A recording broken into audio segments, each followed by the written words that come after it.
حروف تهجی د څه نه بعد بسئ جو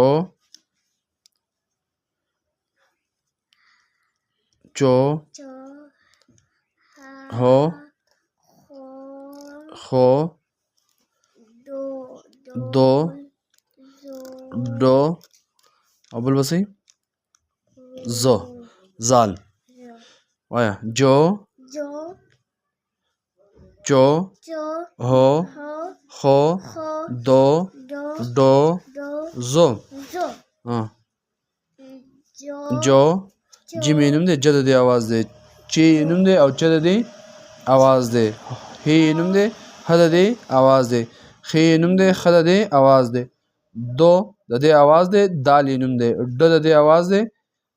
او ډال یې نوم دی زه د دې اواز دی او زال یې سره نوم دی